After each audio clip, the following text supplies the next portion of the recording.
Good morning class. तो आइए हम लोग इतिहास का आगे का पार्ट देखते हैं। और अभी तक आपने जो पढ़ा उसमें पूरा मगध के बारे में आपने जानकारी लिया, जिसमें हसीन मासुका के साथ यही सब वंश की हम लोगों ने चर्चा किया ना। देखिए, जब आपका नंद वंश की समाप्ति होती है, ऐसे नंद वंश का संस्थापक कहा जाए तो कौन सा था? महापद्म नंद था। और अंतिम शासक इसका जो था वह घनानंद था। नहीं, नंद वंश की समाप्ति होती है तो आपको पता होगा कि चाणक्य और कौटिल्य की मदद से, जिन्होंने अर्थशास्त्र किताब लिखा था, जिसके हमें मौर्य के राजनीतिक जीवन के बारे में जानकारी प्राप्त होती है, तो मौर्य वंश का जब शासन खत्म हुआ तो धीरे धीरे क्या हुआ, छोटे छोटे राजवंशों ने अपना शासन करना शुरू किया। तो मौर्य के बाद देखिए, मौर्य जब तक रहे तब तक पूरे भारत में इन्होंने शासन किया, नहीं पूरे भारत में इन्होंने फैलाने का काम किया। और लेकिन मौर्य के समाप्ति के तुरंत बाद बहुत सारे वंश ऐसे शुंग, कण्व और सातवाहन तो चल ही रहे थे, लेकिन इसी के समय में एक और चल रहा था जिसको आप ISPK कहते हैं। नहीं, ISPK का मतलब क्या है? हिंद, यूनानी, शक, पल्लव और कुषाण।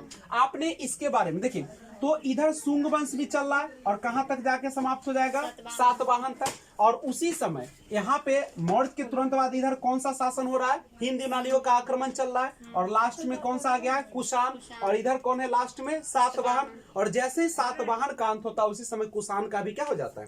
अंत। लेकिन जब कुषाण जो था, इसमें हिंद यूनानी के बारे में उतना हम लोग नहीं पढ़े, शक के बारे में थोड़ा सा जानकारी, पल्लव के बारे में उतनी जानकारी नहीं, चूंकि सब उतने महान या प्रतापी राजा नहीं हुए। तो अब सबसे इसमें जो बेहतरीन शासन काल अगर देखा जाए तो कुषाणों का था। किसका था? कुषाण। अब कुषाण, जब कुषाण वंश चल रहा था तो कुषाण के समाप्ति होने के कगार पर, या कुषाण वंश के ही सब सामंत थे। सामंत का मतलब समझते हैं? सामंत का मतलब होता है कि उसके अधीन रहकर कार्य करने वाला, यानी कोई भी जो होगा अब यहाँ से राजा, वो अपने आप को सम्राट घोषित नहीं करेगा, वह किसके अधीन रहेगा? तो इसके, इसलिए वो अपने आप को क्या कहलाएंगे? सामंत। तो याद रखिएगा, जब कुषाण वंश की जब समाप्ति, या कुषाण वंश के अंतर्गत जितने भी राज किए सभी क्या कहलाए? सामंती कहलाए। क्या कहलाए? सामंती। और सबको कहा गया सामंत। क्या कहा गया? तो देखिए, वो उसके बाद जितने भी आए ना, कुषाण वंश के समय में जितने भी आए सब उसके क्या कहलाए? सामंत। उसमें सबसे प्रमुख अगर सामंत की बात कहा जाए, यानी कुषाण वंश में जो सबसे प्रमुख अगर वंश की बात किया जाए, तो सबसे जो प्रमुख सामंत थे इन सब में, वो था आपका गुप्त वंश। कौन सा था? गुप्त वंश। कौन सा था? गुप्त वंश। क्या गुप्त वंश जो था, क्या स्वतंत्र राजा उसके शुरुआत में थे? वो किसके अधीन थे? सब कुषाणों के अधीन थे। इसलिए वो क्या कहलाए? सामंत। इसलिए इस व्यवस्था को क्या कहा गया? सामंती व्यवस्था कहा गया। करेक्ट है। अब एक बात समझिएगा, आप सभी को पता है कि मगध पर जब शासन चल रहा था तो सबसे पहले लोगों ने जो शासन किया वह बिहार के मगध पर किया। सबसे पहले क्षेत्र कहाँ का था? बिहार का था। और बिहार में भी कहाँ का क्षेत्र था? मगध का। मगध के बाद आपने देखा कि मध्य प्रदेश के जो विदिशा थी, मध्य प्रदेश का जो विदिशा था, वहां पे शुंग वंश आया। मध्य प्रदेश के विदिशा में कौन आया? शुंग वंश। यानी पहले मगध में किया, उसके बाद उसी को फैलाते हुए कहां तक चला गया? मध्य प्रदेश तक। मध्य प्रदेश के बाद फैलाते हुए कहां चला गया? आंध्र सातवाहन तक चला गया। जो सातवाहन वंश था वो कहां पे? आंध्र प्रदेश में। आंध्र सातवाहन तक चला गया। और कुषाण भारत के पश्चिम से प्रवेश किया। तो जो कुषाण लोग थे भारत के किधर से आए? पश्चिम से आए। इसका मतलब ये पूरा पार्ट है, ये पश्चिमी पार्ट है। और पश्चिमी पार्ट वही हिमालय के आसपास का जो क्षेत्र है, अफगानिस्तान के आसपास का नहीं, उसी क्षेत्र से सब क्या किए? प्रवेश किए। तो याद रखिएगा, तो शुरुआत में मगध जो था, छोटा मगध बिहार का प्रांत था, लेकिन धीरे धीरे मध्य प्रदेश होते हुए उधर कहां पे? आंध्र प्रदेश होते हुए और सीधा पश्चिम से पूरा कुषाणों का यहाँ पे क्या हो गया? प्रवेश हो गया। करेक्ट है। अब अगर आपसे पूछ दिया जाए कि गुप्त वंश किसके सामंत थे, तो किसके सामंत थे? कुषाणों के। किसके थे? कुषाणों के। क्या वह स्वतंत्र राजा थे शुरुआत में? वो क्या थे? उसके अधीन थे। जितने भी टैक्स थे उसके नाम से होता। अपने आप को क्या सम्राट घोषित कर सकता था? नहीं घोषित कर सकता था। तो इसमें सामंतों के रूप में पहला जो गुप्त वंश का राजा आया, या उसका संस्थापक जो आया, उसका नाम क्या था? श्रीगुप्त। श्रीगुप्त एक सामंत थे। क्या थे? किसके शासन तो किया, लेकिन किस रूप में किया? सामंत के रूप में किया। क्या स्वतंत्र रूप में किया? क्वेश्चन आएगा बाबू, पूछेगा कि बताइए गुप्त वंश का जो राजा थे, शुरुआती राजा, वह किसके सामंत थे? तो कुषाण के थे। कुषाण जो था उसमें सबसे प्रमुख जो सामंत था उस कौन वंश था? गुप्त वंश। गुप्त वंश के संस्थापक कौन था? श्री गुप्त था। शासन यानी ये जो था किसके रूप में शासन करता था? सामंत के रूप में करता था। ठीक है। अब उसके बाद श्री गुप्त के बाद आता है एक और जिसका नाम है घटोत्कच। क्या नाम है उसका? घटोत्कच। घटोत्कच यानी दोनों जो राजा हुआ, पहला और दूसरा, ये दोनों जो था शासन तो किया लेकिन सामंत के रूप में शासन किया। याद रखिएगा, सामंत जो कि स्वतंत्र रूप से अपने आप को राजा या सम्राट घोषित नहीं करता, वो क्या कहलाता है? सामंत कहलाता है। तो ये दोनों श्रीगुप्त और घटोत्कच जो दोनों थे, वह दोनों किस रूप में काम किए? सामंत के रूप में काम किए। ठीक है। लेकिन अगर कोई ना कोई तो इसका वास्तविक संस्थापक आएगा जो कि शक्तिशाली होगा, जो अपने आप को क्या करेगा? सम्राट या राजा घोषित करेगा। तो इसमें जो वास्तविक संस्थापक था वह बना, आपको बता दूं कौन बना? चंद्रगुप्त प्रथम। कौन बना? इसके बाद आता है चंद्रगुप्त प्रथम। तो इस वंश का जो राजा बना चंद्रगुप्त प्रथम, वह एक सम्राट के रूप में, राजा के रूप में काम किया और इसीलिए इसको गुप्त वंश का वास्तविक संस्थापक कहा जाता है। याद रखिएगा, पूछेगा कि गुप्त वंश का पहला शासक कौन था? तो श्रीगुप्त। ठीक है। पूछेगा कि आप बताइए कि वास्तविक संस्थापक कौन था गुप्त वंश का? तो कौन हो जाएगा? चंद्रगुप्त प्रथम हो जाएगा। चंद्रगुप्त मौर्य नहीं है, चंद्रगुप्त प्रथम है। ठीक है। अब इसने अपनी राजधानी को कहां पे? सबसे पहले आपको पता है कि यह जो था अपनी राजधानी को ले गया था लिच्छवी, जो कि और बज्जी का राजधानी था वैशाली, उसमें एक गणराज था जिसका नाम था लिच्छवी। लिच्छवी में जैसे हाजीपुर, हम लोग जो है हम लोग कहाँ के हैं? लिच्छवी के हैं। लिच्छवी गणराज में पहले थे। हाजीपुर हो गया, सिवान हो गया आपका, ये सब क्षेत्र कहाँ का? सारण हो गया। सारण, सिवान जो बोले, हाजीपुर जो बोले, वैशाली जो, ये सब क्षेत्र किसका था? सब ये लिच्छवी का था। और लिच्छवी का ही एक राजकुमारी था जिसका नाम था कुमार देवी। क्या नाम था उसका? कुमार देवी। लिच्छवी के जो राजकुमार थे कुमार देवी, उसी से शादी किया था कौन? चंद्रगुप्त प्रथम। याद रखिएगा, चंद्रगुप्त प्रथम की पत्नी जो थी उस कौन थी? लिच्छवी की महारानी या राजकुमारी थी जिसका नाम क्या था? कुमार देवी। कुमार देवी से क्या किया है? कुमारी देवी ने, कुमार देवी। कौन है? कुमार देवी। तो कुमार देवी से इन्होंने क्या किया? ठीक है। लिच्छवी राजकुमारी, कुमार देवी की सोचे देवी, कुमार देवी कौन था? कुमार देवी। ठीक है। और कुमार देवी से, लिच्छवी की राजकुमारी कुमार देवी से शादी किया कौन? चंद्रगुप्त प्रथम। ठीक है। अब एक बात और बता दूं कि इन्होंने, ये चूंकि शक्तिशाली राजा था, ठीक है, कौन? चंद्रगुप्त प्रथम। चंद्रगुप्त प्रथम ने चांदी के सिक्के का प्रचलन किया। किसका सिक्का? चांदी का सिक्का। ठीक है। और ये कुमार देवी से एक बेटा होता है जिस बेटे का नाम है समुद्रगुप्त। बहुत प्रतापी राजा होगा। कौन है? तो पूछेगा कि समुद्रगुप्त की माता का नाम बताइए, तो क्या बताएगा? कुमार देवी। इसका मतलब है कि लिच्छवी जो है इसका ननिहाल कहलाएगा, नानी का घर हो जाएगा। किसका? किसका? समुद्रगुप्त का हो जाएगा। ठीक है। और देखिए, चंद्रगुप्त प्रथम विशेष काम तो नहीं किया, चांदी का सिक्का चलाया और वास्तविक संस्थापक जरूर था, और उन्होंने कुमार देवी से शादी किया और कुमार देवी से शादी करने के बाद उसका पुत्र हुआ जिसका नाम था समुद्रगुप्त। तो चंद्रगुप्त प्रथम के बाद जो उसका बेटा आया, कौन? बहुत ही प्रतापी राजा, इसी के नाम से पूरा जाना जाएगा। कौन सा? गुप्त वंश। जब बाबू समुद्रगुप्त का आगमन हुआ, समुद्रगुप्त का आगमन हुआ, तो समुद्रगुप्त जो है वह क्या किया? यह सबसे पहले ये अहिंसावादी या हिंसावादी सब शासक नहीं था, ये राजा था, साम्राज्यवादी राजा था। कैसा था? साम्राज्यवादी राजा का मतलब है कि अपने साम्राज्य को बढ़ाना चाहता था, साम्राज्य को, क्षेत्र को और बढ़ाना चाह रहा था। इसके मन में एक ही चीज था कि मेरा साम्राज्य जो है दिन पर दिन क्या होते चले? बढ़ते चले, इतना बढ़ जाए कि मैं पूरे भारत पर क्या कर सकूं? शासन कर सकूं। ठीक है। और इसीलिए इन्होंने साम्राज्यवादी विचार को मन में डाले हुए भारत के, उत्तर भारत के, कौन भारत के? उत्तर भारत 9 राज्यों को जीत लिया और दक्षिण भारत के 12 राज्यों को जीत लिया बाबू। ठीक है। उत्तर भारत के क्या है?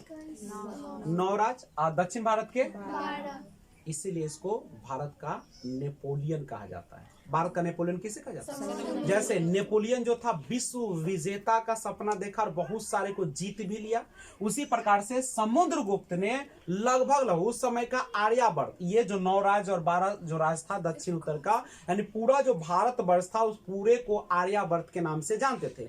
लगभग आर्यावर्त को उसने क्या कर लिया? जीत लिया। इसलिए भारत का नेपोलियन अगर पूछा जाए तो किसको दीजिएगा? ठीक है। लेकिन एक बात और समझिएगा, इसको जो है ना एक नाम से जाना जाता है, उसका नाम है बता दूं, दौहित्र के नाम से, लिच्छवी दौहित्र। समुद्रगुप्त को क्या कहा जाता है? लिच्छवी दौहित्र। दौहित्र का मतलब समझिए, जब कोई व्यक्ति अपने नलिहाल में रहता है तो उसको उसका दौहित्र कहा जाता है, क्योंकि इसका वहां पर शासन करता है। तो अब यहाँ पे समझिए, समुद्रगुप्त जो था उसका ननिहाल कहाँ था? लिच्छवी में था, इसीलिए लिच्छवी का क्या था? नाती था। दौहित्र माने नाती नहीं, तो इसलिए इसको क्या कहेगा? लिच्छवी दौहित्र। क्या कहा गया? लिच्छवी दौहित्र। मतलब समुद्रगुप्त को किस नाम से जाना गया? लिच्छवी दौहित्र। क्यों जाना गया? क्योंकि उसका ननिहाल कहाँ था? लिच्छवी में, इसलिए उसको लोग क्या कहते थे? लिच्छवी दौहित्र कहते थे। ठीक है। अब इसके बाद समझिएगा कि उत्तर भारत तो समतल इलाका है और 9 राज्य को यहाँ पे जीत लिया, इस पर कब्जा रखा। लेकिन जब दक्षिण भारत के 12 राज्यों का जीता तो उसके बाद आगे बढ़ने का ये सपना छोड़ दिया, और जीत सकता था लेकिन छोड़ दिया। क्यों? क्योंकि देखा कि दक्षिण भारत में उसको बहुत सारे जो है, एक सतपुरा, ठीक है, सतपुरा का पर्वत है, विंध्याचल का पर्वत है, नहीं विंध्याचल का पर्वत है। तो ये सारे पर्वत है, चूंकि पर्वतों में हमला करना आसान नहीं होता, पैसा भी खर्च होता है और उससे कुछ ज्यादा फायदा भी नहीं होता। इसलिए इन्होंने क्या किया कि उस क्षेत्र को, दक्षिण वाले क्षेत्रों की ओर हमला करना क्या कर दिया? बंद कर दिया। उतना ही नहीं किया, उन्होंने ये 12 राज्यों को कहा कि आप अपना राज कीजिए, मुझे टैक्स देते रहिए। क्या देते रहिए? कहा कि मुझे तुम लोगों से ज्यादा कोई परवाह नहीं है, तुम लोग अपना आजादी से शासन करो, तुम लोग राजा रहो, लेकिन हमें भाई टैक्स देना होगा, सालाना में इतना पैसा भेजना पड़ेगा। नहीं तो ये सब क्या किया? दक्षिण भारत के राजाओं से उन्होंने क्या करना शुरू कर दिया? टैक्स। और ये जो 9 राज्य को जीता था इसको अपने कब्जे में रखा। ठीक है। और क्यों इसको छोड़ दिया? क्योंकि उधर पूरा पहाड़ उहाड़ था, उधर पे ठीक नहीं था वो सब। ठीक है। तो इसलिए, और एक बात समझिएगा, अब समुद्रगुप्त ने 9 राज्य और 12 राज्य को तो जीत लिया, उत्तर भारत के 9 को, दक्षिण भारत के 12 को, इसलिए भारत का इसको नेपोलियन भी कहा गया, और भारत का नेपोलियन तो इसको कहा गया। लेकिन इसकी जो विजय गाथा है, ये इसने जो जीत हासिल किया है, इसको एक कवि था जिसका नाम था हरिसेन। क्या नाम था उसका? हरिसेन नामक जो कवि था, उसने एक प्रयाग प्रशस्ति नामक क्या लिख दिया? किताब लिख दिया। ठीक है। क्या नाम था उसका? प्रयाग प्रशस्ति। प्रयाग प्रशस्ति की रचना किसने किया पूछेगा? प्रयाग प्रशस्ति की रचना किसने किया? हरिसेन ने किया। और इसमें उसने क्या लिखा? तो समुद्रगुप्त के सारे जीत बहादुरी को उसमें वर्णन कर दिया। तो पूछेगा कि समुद्रगुप्त के विजय गाथा को किस किताब में वर्णित किया गया है? प्रयाग प्रशस्ति। प्रयाग प्रशस्ति के लेखक कौन है? हरिसेन। कौन है? हरिसेन। पूछेगा हरिसेन किसके दरबार में आया था? किसके दरबारी? पूछेगा कि हरिसेन किसका दरबारी कवि था? समुद्रगुप्त। जिसका दरबारी कवि, उसके बारे में तो गुणगान करेगा। तो हरिसेन जो था वह किसका दरबारी कवि था? और समुद्रगुप्त का विजय गाथा कौन लिखा? हरिसेन। किस किताब में लिखा? प्रयाग प्रशस्ति। ठीक है। प्रयाग प्रशस्ति। हरिसेन किसका दरबारी कवि? समुद्रगुप्त। भारत का नेपोलियन किसे कहा जाता है? समुद्रगुप्त को कहा जाता है। भारत का नेपोलियन उसे क्यों कहा जाता है? क्योंकि उत्तर भारत के 9 राज्य, दक्षिण भारत के 12 राज्यों को उन्होंने क्या कर लिया? अपने कब्जे में कर लिया। क्या सभी को स्वतंत्र छोड़ दिया कि टैक्स लेना शुरू किया? टैक्स लिया तो किसको लिया? 12 राज्यों को। कहाँ के? दक्षिण भारत के 12 राज्यों को। और उत्तर भारत के जो 9 राज्य थे उसे क्या किया? अपने कब्जे में रखा, उस पर अधिकार किया। करेक्ट। तो यहां तक आप लोगों ने देखा उत्तर भारत, यानी समुद्रगुप्त लगभग पूरा आर्यावर्त को जीत लिया, पूरा भारत को जीत लिया। एक बहुत प्रतापी राजा, एक बहुत ही क्या है? महान राजा। लेकिन याद रखिएगा, अगर आपके खानदान में एक महान व्यक्ति आएंगे तो उसके बाद कचरा व्यक्ति आएंगे। नहीं, उसके बाद फिर अगला पीढ़ी संघर्ष करेगा, 2-3 पीढ़ी संघर्ष करेगा, फिर एक महान आएगा, फिर सबको नाश उस देगा पीपा का ना, ये ना करता है। हर वंश का यही कहानी। जैसे अभी मैं बहुत मेहनत कर रहा हूँ, लेकिन मेरे आने वाला जो होगा तनका मेहनत करेगा, हम मेहनत करके देंगे तो और करेगा थोड़ा सा, ठीक है। उसके बाद तीसरा जो पीढ़ी आएगा मेरा बहुत चमकता हुआ पीढ़ी होगा, और उसके बाद चौथा पीढ़ी फिर क्या करेगा, एकदम बकलोल होगा, एकदम वो निकम्मा होगा, ऑर्केस्ट्रा देखेगा, नाचेगा, पिएगा, पूरा जितना बनाए होंगे सबको क्या कर जाएगा, बर्बाद करने का कोशिश करेगा, लेकिन कर नहीं पाएगा। उसके बाद फिर उसका जो बेटा आएगा वो पूरा नाच देगा, उसके अगला जो आएगा पूरा भिखार हो जाएगा, सब समाप्त, ठीक है। और उसके बाद फिर अब मेहनत करेगा। इस तरीके से वंश चलता है, हर किसी का एक कहानी, समझे। इसलिए कहा जाता है कि आप अपना सोचे, आने वाले पीढ़ी के बारे में नहीं सोचे, निकम्मा हो जाएगा।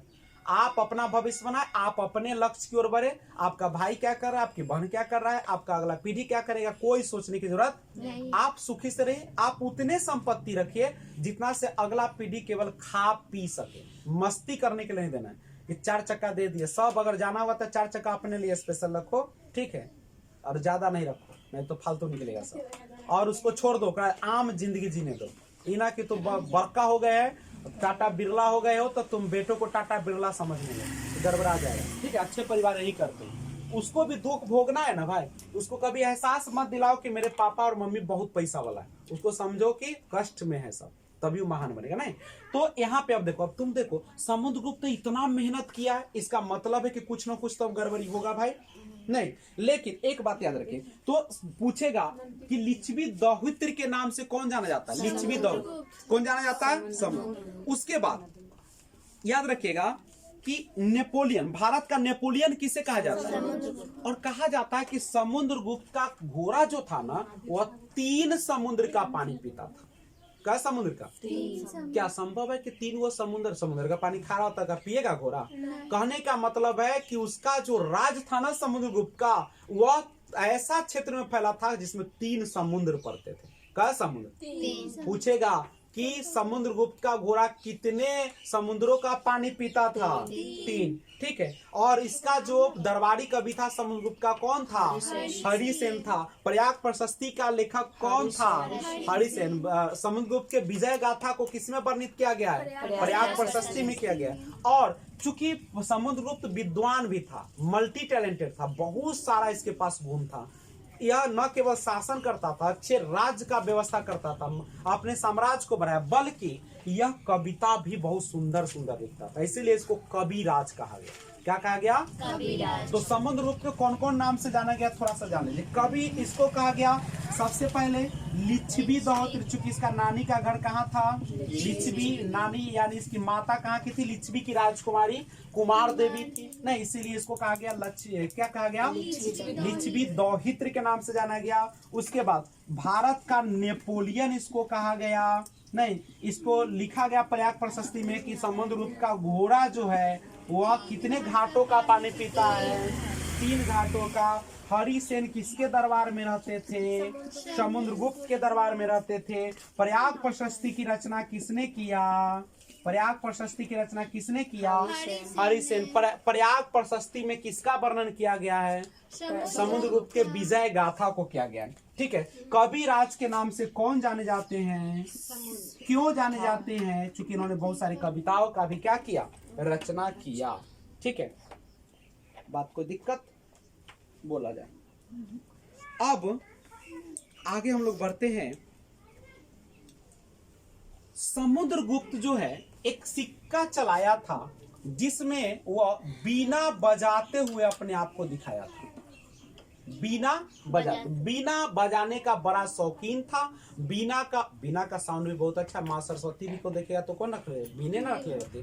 तो समुद्र, सबको सीखना चाहिए एक ना एक इंस्ट्रूमेंट बजाने का। तो समुद्रगुप्त जो था प्रेमी था। किस चीज का प्रेमी था? बीना का। कैसे पता चला? कैसे? बीना बजाने का शौकीन था, यानी संगीत प्रेमी था। कैसे पता चला? तो सिक्के पर जो उसका बीना बजाते हुए पिक दिखाया गया, उससे पता चलता है कि क्या था? या संगीत का क्या था? बहुत ही शौकीन था। कौन था शौकीन? इतना ही नहीं, इन्होंने सैनिक के वेशभूषा में, एकरा रूप में सैनिक के वेशभूषा में सिक्का चलाया।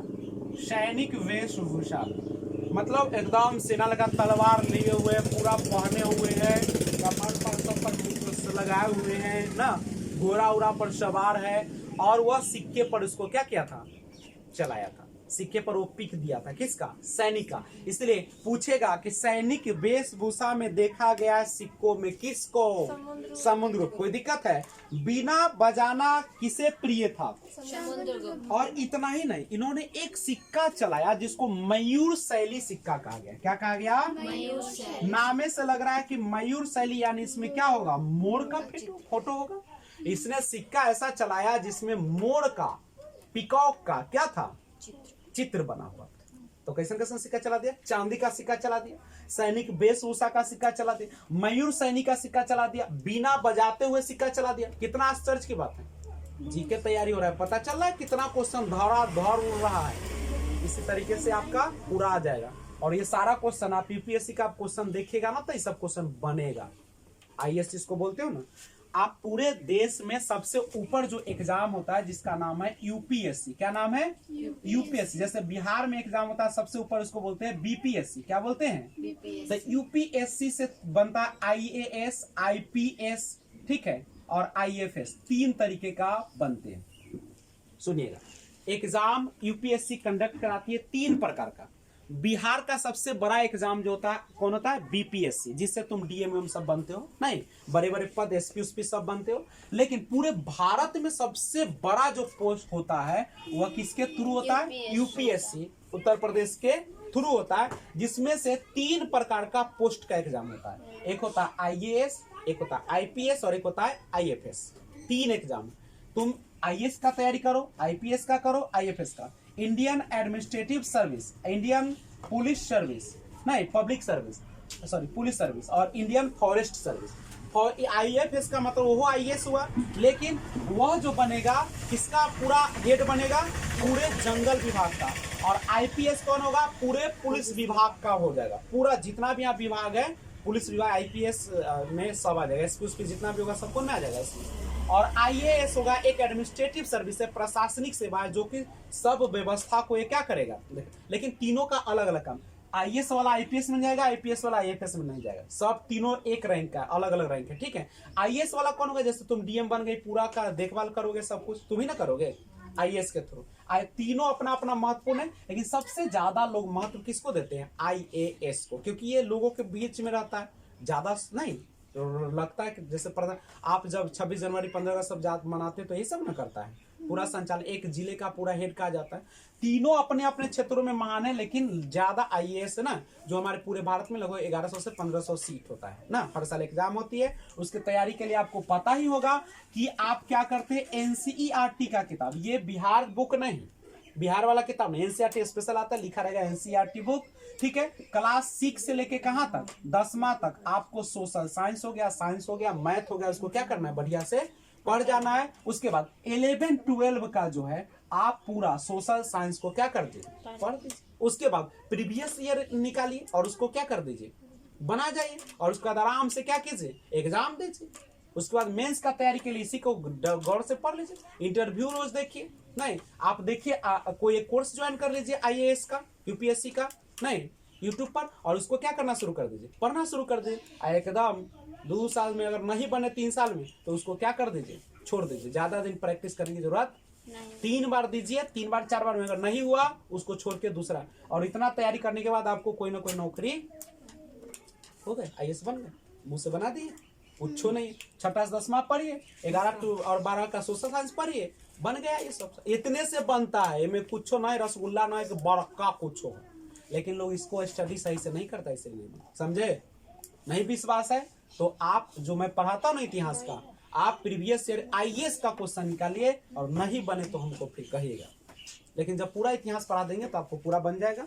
पूरा पढ़िएगा जीएस तब ना पता चलेगा, समझे। तो पूरा लेवल लेकर चल, ये सब क्वेश्चन उसी में रहता है, कोई बड़का चीज नहीं, हवा नहीं है। इन्हें के बाप रे बाप तू आईएएस में यहाँ ना बोलता है, तो आईएएस का पैदा लेता है। आईएएस क्या होता है, हम में से ही कोई बनता है, बस अब तो उसको सुविधा मिलती है, हम लोग को सुविधा नहीं मिलती। लेकिन अब तो सारा सुविधा है आपके पास, है ना।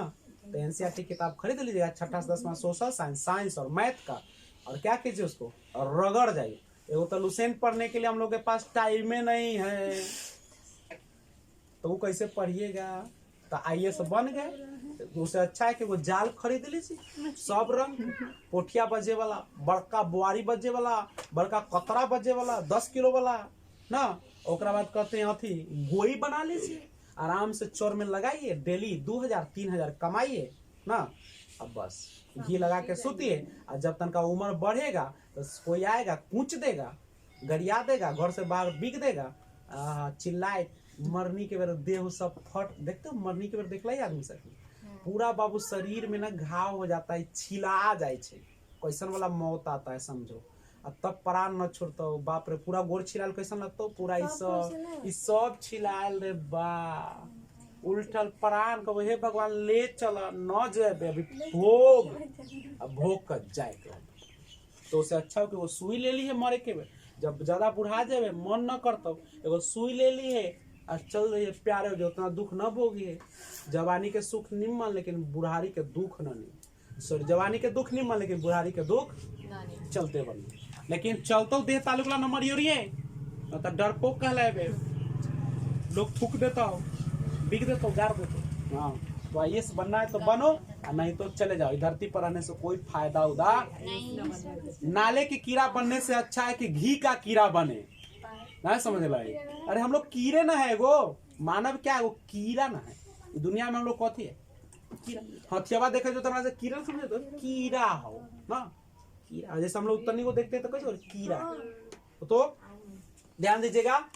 IAS बन गया ना, कुछ नहीं है, तो बैठे तो बन गई। अगल बगल के बातों में नहीं आइएगा लोगों को कि क्या पढ़ते हैं क्या नहीं करते, ठीक है। हम अनुभवी है, हमारा ज्ञान है, हम एग्जाम दे लेते पता है, ठीक है। लोग भट्ट सिंह पढ़ा देता है, उसे न हो, पढ़ाने के लिए आपको क्या करना पड़ता है, एग्जाम देना पड़ता है। मछली मारने के लिए मछली मारना पड़ेगा कि एती से मर जाएगा, एती से हमको ले जो कोई ऐसे लगे बहुत जाता है, और बेलना बेले के परिचय ना।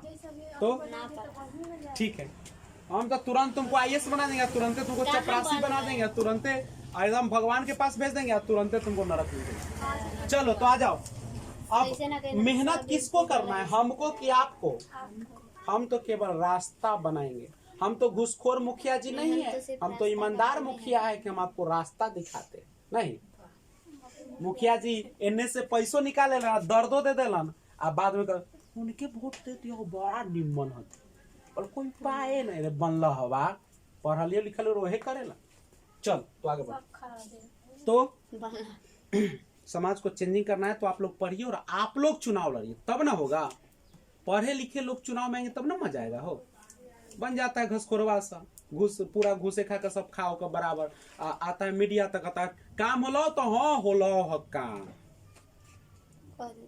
तो इन्हें कह चलो श्रीगुप्त में फिर से अब समुद्रगुप्त के लिए चलो। समुद्रगुप्त कितना अच्छा राजा था, तो ऐसी नामी थोड़ी है, वो काम किया है, कोरिया राजा है नहीं। देखते हो कितना काम कर गया, ये घूस लेवल का है। देखिए ये वो चाहते रहते आराम से महल में ऑर्केस्ट्रा लगा के संगीत लगा के खूब मस्ती कर, कोई कमी रहे, लेकिन क्या किया, सुख को त्यागा। तब कितना अभी हम लोग पढ़ते हैं ना, तो समुद्र पूछेगा अब आपको कि लिच्छवी दोहित्री के नाम से कौन जाना जाता है, जल्दी बोलो। लिच्छवी दोहित्री के नाम से और भारत का नेपोलियन पुराने के अनुसार किसका घोड़ा 3 समुद्र का पानी पीता था। समुद्र के विजय अभियान की चर्चा किस अभिलेख में है, प्रयाग प्रशस्ति अभिलेख किसका है, हरिसेन का है। किसका है, हरिसेन किसका दरबारी कवि है, कविराज की उपाधि किसे दिया गया, समुद्र गुप्त को बीना बजाते हुए बहुत पसंद आता था ना, बीना बजाना उसको बहुत पसंद था, इसलिए उसको क्या कहा जाता है, संगीत प्रेमी कहा जाता है। सैनिक वेशभूषा में किसको देखा गया सिक्कों में, बीना बजाना किसे प्रिय था, मयूर शैली का सिक्का किसने प्रचलन किया, भारत का नेपोलियन, कविराज की उपाधि। अब सुनो, यहाँ तक तो कहानी हो गया। एक देश है श्रीलंका, ठीक है। श्रीलंका देश में आपको पता है कि अशोक जो था अपने बेटा महेंद्र और बेटी संमित्रा को, और चूंकि अशोक एक प्रतापी राजा था इसलिए, और एक अच्छा राजा भी था बाद में चलकर, शुरू में तो खराब था लेकिन बाद में क्या हो गया था, अच्छा बौद्ध धर्म को जब स्वीकार किया तो पूरा दुनिया के सभी धर्म ग्रंथों को पढ़ा, उसमें से अच्छाई को निकाल कर अपने धर्मों में क्या किया, शामिल किया। अच्छे अच्छे बातें उन्होंने कहा, लोग उससे प्रभावित हुए और जिसके कारण बहुत सारे राजाओं ने क्या कर दिया, बौद्ध धर्म को स्वीकार किया। बौद्ध धर्म बहुत फैला, फैला कि नहीं फैला। और श्रीलंका में खूब प्रचार प्रसार हुआ। तो श्रीलंका के लोग किस धर्म को मानने वाले हो गए, बौद्ध धर्म। अब ये बौद्ध धर्म के मानने वाले थे, लेकिन चूंकि आपको पता है कि भगवान बुद्ध जो है, जिनकी ज्ञान की प्राप्ति बोध गया में हुआ था, पीपल वृक्ष के नीचे हुआ था। अब कौन नदी के नीचे हुआ था आपको पता होगा। हाँ हाँ सही, फल्गु या रिजु पालिका नदी के किनारे हुआ था। निरंजना के तो वो हुआ था महावीर स्वामी। तो जब फल्गु नदी के किनारे इनका ज्ञान की प्राप्ति हुआ, याद रखेगा बच्चे लोग, तो उन्होंने सोचा, और बोध गया में होते कहाँ पे हुआ था, तो बौद्ध धर्म का पवित्र स्थल तो बोध गया हो गया, ठीक है। तो बोध गया में वो श्रीलंका वाला चाहता था कि वहां पे एक बहुत बड़ा मंदिर बना, बहुत बड़ा मंदिर जो पूरा दुनिया में विख्यात हो और सभी लोग वहां पे आराम से अपने भगवान का दर्शन कर सके। लेकिन वह डरता था किससे, पता बाप रे, इतना प्रतापी के कूच कांच दिया तो हमारा मंदिर मंदिरे रह जाएगा। ये डरे जो है अपना राजदूत को भेजा, कहा कि आप समुद्रगुप्त के पास जाओ। किसके पास जाओ, और उससे कहिएगा कि मैं बोध गया में बौद्ध धर्म से संबंधित मंदिर बनवाने से तुम लोग को प्रेम है और हमारे भगवान श्री वहां पे ज्ञान की प्राप्ति किए थे। तो समुद्रगुप्त मान गया, कहा कि ठीक है, तो अच्छा वाला काम बोल रहे हैं, बड़ा बढ़िया काम है भाई ना, बनाइए जितना मन बनाइए, खूब बनाइए।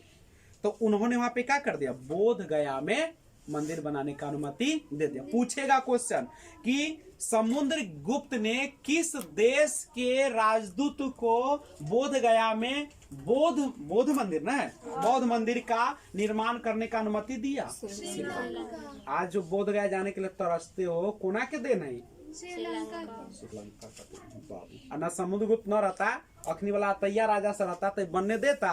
तो बाप रे, कोई ना कोई चाल हो ना, पवित्रो काम में चाल, ओहो में खतरे कल्ला चाल हो, ओकरा घुसबा ना मिलते रहे, खतरे हम बनवाएंगे लेकिन हमार आदमी बनबो तो देतो 100 करोड़, तब लगाबो 20 लाख रुपया, सब खा पी कर बराबर कर ना। जिस दिन इस देश से ना अभी वाला नेता से समाप्त हो जाएगा और जेएनयू से, समझे, अब बड़े बड़े जो विश्वविद्यालय अपने यहाँ पे, वहां के लोग जब हमारे यहाँ का मुखिया और राजशाही करेंगे तब हमारा देश सुधरेगा। नहीं तो कुत्ते की जिंदगी जीते हैं, कुत्ते की जिंदगी जिएंगे, इलेक्शन आएगा तो नोट धरा देगा, कुत्ते लेखा चाट लीजिएगा, एक दिन में समाप्त हो जाएगा और बिहान से फेरू। अभी खियाता पियाता नहीं है, कुत्ते को तो हड्डी चाहिए ना, हड्डी अभी देगा सबको, सब बन लहवा सके, खाएगा पिएगा। अब वोट कभी भी बाबू इलेक्शन में एगो सुन लो, कभी भी 1 रुपया नहीं लेना चाहिए, समझ रहे हो। तुम्हारा अपना पूरा बेच लेते हो 5 साल, अगर पैसा कोई देता है 5,000 10,000 तो आपको लेना चाहिए क्या, नहीं लेना चाहिए। क्यों नहीं लेना चाहिए, क्योंकि आप अपने अधिकार को 5 साल के लिए क्या कर लिया है, 500 रुपए में बेच लिया। क्या आपकी कीमत 500 रुपए, क्या आपके वोट की कीमत 500 रुपए नहीं है। तो यहाँ पे समुद्रगुप्त से सीखो। तो समुद्रगुप्त जो था, उन्होंने क्या कर दिया, श्रीलंका में राजदूत जो आया था उसको बौद्ध मंदिर बनाने का क्या कर दिया, अनुमति दिया कि नहीं दिया। तो बौद्ध मंदिर बनाने का अनुमति दे दिया। कौन दे दिया बुआ, अब यहाँ पे समझिएगा। जो अच्छा गुप्त वंश जो था किसके सामंत था, गुप्त वंश किसके सामंत था, कुषाण का, ठीक है। और इसने सबसे पहले अपना शासन की शुरुआत क्या उत्तर प्रदेश से किया कि बिहार से किया, उत्तर प्रदेश के कौशाम्बी से किया। कहाँ से किया, कौशाम्बी से किया। गुप्त वंश का प्रथम शासक कौन था, श्री। दूसरा कौन था, घटोत्कच। दोनों क्या स्वतंत्र राजा था, एक सामंती राजा था। किसका सामंती था, कुषाणों का सामंती। उसका वास्तविक संस्थापक कौन बना, चंद्रगुप्त प्रथम बना। चंद्रगुप्त प्रथम के बाद कौन राजा आया, चंद्रगुप्त प्रथम के बाद कौन आया, चंद्रगुप्त जो प्रथम था वह एक वास्तविक संस्थापक और सम्राट की उपाधि भी लिया। और उसकी पत्नी का नाम क्या था? कुमारी। उस पत्नी उसकी कहाँ की राजकुमारी थी? लिच्छवी। इसलिए उसको क्या कहा गया? लिच्छवी दौहित्री कहा गया। लिच्छवी दौहित्री के नाम से कौन जाना जाता है? और वह कैसा राजा था? साम्राज्यवादी था कि हिंसावादी था? साम्राज्य की उसका खोज था। उसने आप क्या किया? उत्तर भारत के कितने राज्यों को जीता? 9। दक्षिण भारत के कितने राज्यों को? इसलिए इसको क्या कहा गया? भारत का नेपोलियन। इसमें से किसको टैक्स लेके उसको स्वतंत्र छोड़ा? दक्षिण भारत के 12 राजाओं को टैक्स लिया और उसको कहा कि तुम अपना राज करो। और इसको क्या? उत्तर भारत के 9 राजाओं को अपने अधीन रखा और क्या किया? विजय की प्राप्ति किया। और उसकी जो विजय गाथा समुद्र को उसको किसने लिख डाला? हरिसेन ने। किस अभिलेख में लिखा? प्रयाग प्रशस्ति। हरिसेन किसका दरबारी कवि था? समुद्रगुप्त। चलिए, उसका नाम कौन कौन है? लिच्छवी दौहित्र के नाम से कौन जाना जाता है? भारत का नेपोलियन कौन है? कौन? किसका घोड़ा समुद्र 3 समुद्र का पानी पीता था? हरिसेन किसका दरबारी कवि? प्रयाग प्रशस्ति में किसका भी वर्णन है? के विजय गाथा का। और कविराज की उपाधि किसे दिया जाता है? क्यों दिया जाता है? क्योंकि कविताएं भी लिखने का शौकीन था। सैनिक वेशभूषा में सिक्का कौन चलाया? मयूर शैली में सिक्का कौन चलाया? चांदी का सिक्का कौन चलाया? और कौन जो था संगीत प्रेमी था? कैसे आप कह सकते हैं? उसके बिना बजाते हुए सिक्के पर छपे पिक को लेकर ना, यही ना आपका। और कौन किस देश के लोगों ने बोध गया में बौद्ध मंदिर का निर्माण किया? किसने अनुमति दिया? समुद्र। किसको अनुमति दिया? श्रीलंका के राजदूत को। तो आज जो बोध गया इतना चमकता हुआ देख रहे हो, किसकी देन है? क्या आजकल के जो भी राजा हुआ कुछ बनाया? रेड फोर्ट है, संसद भवन है, लुटियस था ना, लुटियस, एडमिन लुटियस। संसद भवन है आपका जो राजभवन है या आपका जो है जितने भी ताजमहल है, सब पहले का बना है कि अभी नयका में कुछ किया है? अभी वाला क्या करता है? खाता पीता और लूट लाट कर क्या कर देता है? चलिए, अच्छा एक बात बताइए कि श्रीगुप्त और घटोत्कच को वास्तविक शासक क्यों नहीं कहा जाता? वास्तविक संस्थापक क्यों नहीं कहा जाता? क्योंकि वह दोनों सामंत थे कुषाण के। वास्तविक संस्थापक कौन कहलाता है? शादी किया था समुद्रगुप्त ने किस से? लिच्छवी की राजकुमारी कुमार देवी से। और समुद्रगुप्त ने किया था, चंद्रगुप्त प्रथम ने किया था। समुद्रगुप्त थी वो। चंद्रगुप्त प्रथम ने किया था। कौन किया था? चंद्रगुप्त प्रथम। और समुद्रगुप्त की वो कौन थी? मम्मी थी कुमार देवी। करेक्ट है। समुद्रगुप्त की बीवी का नाम क्या? समुद्रगुप्त अभी कहानी चल रहा है, हाँ सुनिएगा। लेकिन वो तो किया था राजकुमारी कुमार देवी से ना, राजकुमारी कुमार देवी। कौन? चंद्रगुप्त। सिक्का जानते हो? शादी जब समुद्रगुप्त किया तो एगो सिक्का चलाया था, राजा रानी प्रकार का भी सिक्का चला। कौन प्रकार का? राजा रानी माने राजा रानी दोनों अपन फोटो उसमें लगवा दिया। ठीक है। और इस वंश का, गुप्त वंश का नेपोलियन किसको कहा जाता है? आप सुनिए, समुद्रगुप्त देखिए सर, शादी इतना ज्यादा करता है कि सब कुछ पता करना बड़ा मुश्किल होता है। केकर बेटा कौन हो गया उतना, क्योंकि महान बनता है तो कुछ बात है। इन समुद्रगुप्त का कोई ना कोई तो पत्नी होगा ही, लेकिन जो भी हो ठीक है। लेकिन समुद्रगुप्त का एक बेटा जन्म लेता है जिसका नाम है, जानते हो? रामगुप्त। क्या नाम है? रामगुप्त। ठीक है। और ये उतर किया था कुमार देवी से शादी, और रामगुप्त कर लिया शादी देवी से। कोना से कर लिया? देवी से शादी कर। ठीक है। देवी नाम की लड़की से शादी कर, रोकर पत्नी का पता नहीं। सब एगो राजा के कई हजार, 2-2 हजार, 4-4 हजार पत्नियां हुआ करते थे, समझे? तो जो विस्तृत जानकारी हमें ग्रंथ से मिलेगा वही ना हम देंगे। लेकिन इतना है कि शादी तो ही किया, लेकिन इसका बेटा कौन हुआ? रामगुप्त। रामगुप्त शादी किसे किया? देवी से। लेकिन एक बात समझो, देवी जो थी ना बहुत खूबसूरत थी और बहुत तेज तर्रार थी। लेकिन चूंकि राजा था रामगुप्त, मजबूरी में इसको शादी हो गया। ये बकलोल था, जब इसका शादी हुआ ना देवी का इससे, और बहुत सुंदर थे, बहुत तेज तर्रार थे, बहुत होशियार थे। जब इसे शादी हुआ ना तो लोग एकरा लोग कोना से पिया ना बोले के लोग है ना भकलोल है ना राज करने का इसको लोग है। एकरा ना दोनों के बीच ना विवाद होने लगा। देखो कहा जाता है कि जब भी आप शादी करते हैं तो बराबरी वालों के साथ कीजिए। ये ना कि एगो IAS अफसर है आएगो ने बकलोल यहाँ खेती कर रहा है उससे कर दीजिए, नहीं। लेवल अच्छा होना चाहिए तनका का। मान लीजिए एगो है पुलिस विभाग में आ एगो है भारत के प्रधानमंत्री, पटते कहियो नहीं पटे। हम है टीचर आ हमार पत्नी हो गए पुलिस नहीं, कहियो पटेगा नहीं पटेगा। क्यों? क्योंकि उसका सोच कुछ और होगा, मेरा सोच कुछ और होगा, पटने का सवाल है नहीं। क्या होगा? हमेशा एकदम कैंसिल होगा, डिवोर्स की स्थिति आएगा। ठीक है, तो हो गया। अब देखो लड़की बहुत चालाक होती है बाबू, शुरू से वो हमेशा अपने पति ऐसे को खोजती है जो तेज तर्रार और प्लस बुद्धिमान होते, बकलोल उकलोल को पसंद नहीं करती। ठीक है, तो कहानी आ रहा है। ठीक है, तो ध्यान दीजिए। और एक बात याद रखिए, लड़की जो होती है अगर उसका पति बकलोल है तो कहीं ना कहीं वो अपना ऑप्शन खोजती है, क्योंकि बकलोल जरूर रहना नहीं करती। ठीक है, तो देवी एक तो सुंदर थी भाई, सुंदर न कहे कि एक तो कथी दो ना ऊपर से आओ कथी। ठीक है, तो यहां से क्या हो जाता है कि रामगुप्त को क्या देवी पसंद करती थी? बकलोल था, करवे नहीं करती थी, बराबर इसको लड़ाई झगड़ा होते था। अब मैं बार बार कहता हूँ जिसको एक भाई है ओकरा बड़ा सुख है, पत्नी के भी है सब। जहाँ दो भाई हो गए बउआ बड़ा सोचना पड़ेगा। घरों में चिंता रह तो कन्या है तो कन्याकारी है। ठीक है, एक तो घर में चिंता, बाहर निकलो तो उन्होंने चिंता कि जाइए तो करने जाइए, न घरे में तू जी सके ना बाहर। जेकरा एगो भाई है बड़ा सुकून है, कन्या के घर में रखते कौन ओकरा घर में अच्छा, दोसर पड़ोसी देवर चाहे कोई जतई तब तक ओकर मम्मी ध्यान रखते कल्ला आबै छे, लेकिन देवरबा के ध्यान रखता जोरे सुतल है कि कनो लेकर भागल है कि घर है भाई बोलता है ओकर मम्मी, शौक होते तब ना कुछ बात होते। तो यहाँ पे देखिए लफड़ा होए लगल।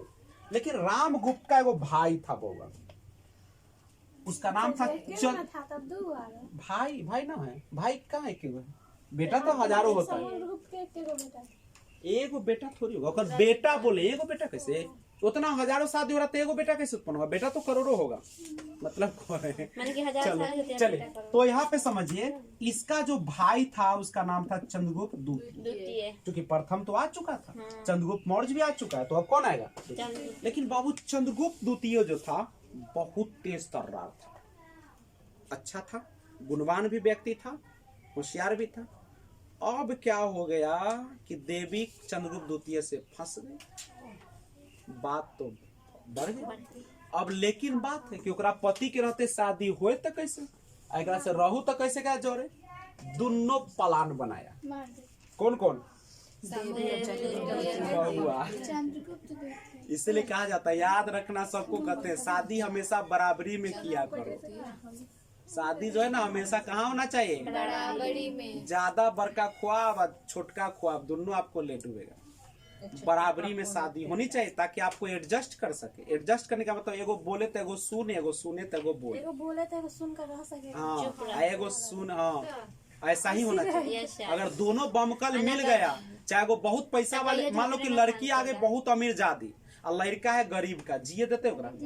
तोर माँ बाप पहला कलको कथी तोरा खाए ला हो रे हो बल्लावा, खाए ला हो। अभियो हमर मम्मी अनाज बेचू न ओहे खाए छे, जे सुतल हते ओहो मम्मीए देलको, ई घर जे पेंट करवा देलको मम्मी।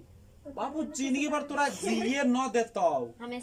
अगर लड़का हो गलो बहुत पैसा वाला तब अब लड़की के ना जिए देतो, तोरा माय के हो कथी सब कुछ हो ओए त रहौ अथी भीख मांगले चले तो हम ही पैसा देलियो जे आई और हाउ रास्ता पर। बाप रे ऐसा ऐसा वाला बात। अब यहाँ पे क्या हुआ, प्लान बना लिया। बाबू याद रखिए बराबरी में ही शादी करना है, तो राम इतिहास गवाह है। या इसीलिए हम कहते हैं कि साइंस पढ़ने वाले और आर्ट्स पढ़ने वाले में ज्यादा सामाजिक आदमी कौन होता है? अल्लाह जानती है।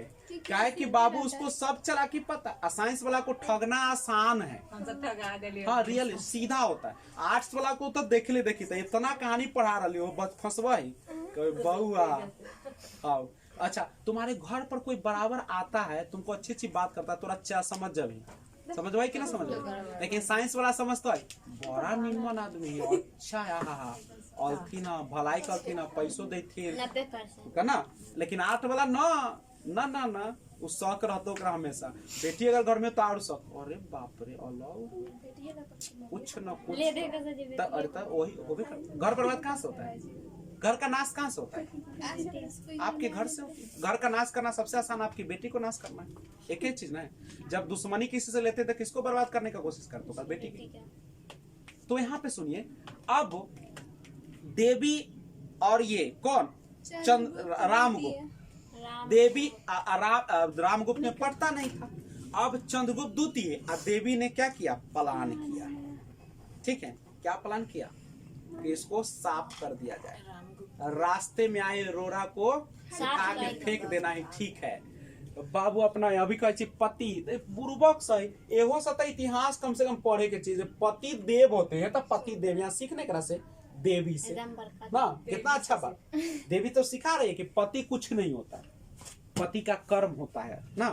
तो क्या किया, चंद्रगुप्त द्वितीय और देवी दोनों मिली, अब बस इसको क्या कर दिया, रफा दफा, रोजा वाला बात है, कोई बोलू हुकैबो करता है, ठीक है, काम समाप्त हो गया। और इस अब कब है कि सॉरी कहीं बकलो झूठो के तो बात ना है, तो इसका जानकारी भी देता है, उसका नाम है, एक किताब है जिसका नाम है देवी चंद्रगुप्तम, देवी चंद्रगुप्त, जिसमें देवी और चंद्रगुप्त द्वितीय का पूरा लव स्टोरी उतार दल के, कैसे दोनों मिलत रहे, कैसे की कल कहाँ भेजाइत रहे, की करत रहे, कैसे ओकरा मारलक, सारा कहानी ओकर कथी कर दल के।